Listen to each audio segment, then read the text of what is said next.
Hello again, everyone. Ambassador Terry with another What Are You Doing interview with my guest this week is Paul Thornton. Paul, glad to have you. It's a pleasure to be here, Terry. Thanks for inviting me. You bet. And what you're doing, I think, is really cool, and that's why I invited you over. Ladies and gentlemen, here comes a famous question. Paul Thornton, what are you doing? What am I doing? Good question. Um, I have been writing books and promoting them for the last 20 years. The one that I am most motivated with is my book, Leadership Styles. It describes three basic styles: directing, discussing, and delegating. My goal in all of my writing is to really simplify things and make it clear and actionable for practitioners to use it. So directing is very simple. You tell the person what to do, how to do it, when to have it done by. If I'm using a directing style, the person learns to listen, pay attention, follow directions, ask questions if they're not clear on something. So it's a good learning thing for them. Now, when do you use a directing style? If the person has no experience, if they're clueless, if they're a novice, they want and need direction, I believe. So giving them that structure, that roadmap, that structure is the good word, I guess, helps them then go and get it done. If the person has some experience, or I want to see how they're thinking about the particular task or project, I would use a discussing style. So with discussion, like you're doing, you ask questions, right? Questions like, what's the goal? What's the plan? How do you plan on proceeding? What do you see as the obstacles? Things like that. It gets their involvement, their input. When I use a discussing style, the person is learning how to think because they're responding to my questions.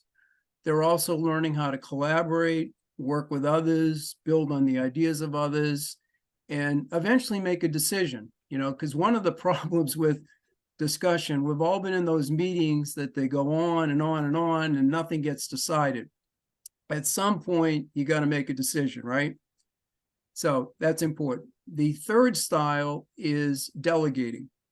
If the person's done a particular task or project, 28 times, they don't need me, the manager or leader, telling them one more time how to do it. They know how to do it. They need to be empowered. They need to be given the freedom, the responsibility, the authority to go and get it done. When you use a delegating style, people learn to work independently. They learn to think for themselves. They learn to make decisions. They learn how to negotiate with others and get the task done. So my idea is the manager leader should be providing or using a style that's going to help the person. There's no one best style. Each style has a time and place. It's a little bit like raising kids. Early on, our kids are, they need direction. So we tell them what to wear, what they can do, can't do. We give them, rules and regulations. We're structuring their environment. As they get a little older, we involve them with discussion. What do you think? What about this? What would you do here? In this scenario, how would you handle the comment or whatever? And then when they get a little bit older, you use a delegating style, and hopefully they are running their own life, making their own decisions, and getting things done. So each style has a time and place. Each style is appropriate in certain situations. The problem occurs when people get fixated and just use one style. We're all familiar with the micromanager who's always directing all the time. Obviously, that's not good. That's not helpful. People get turned off. They get demotivated.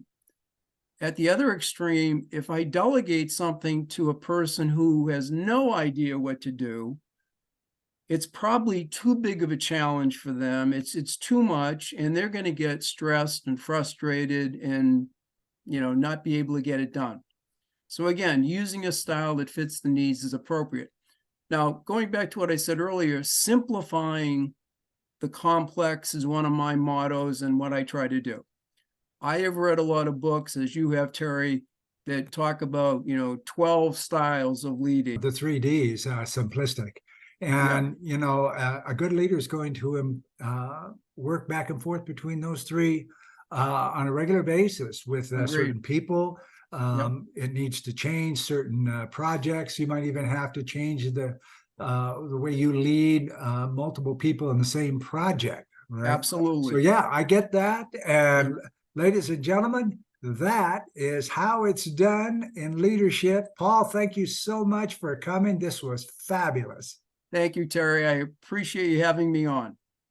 Okay, bye-bye for now. Let's talk thought leadership today.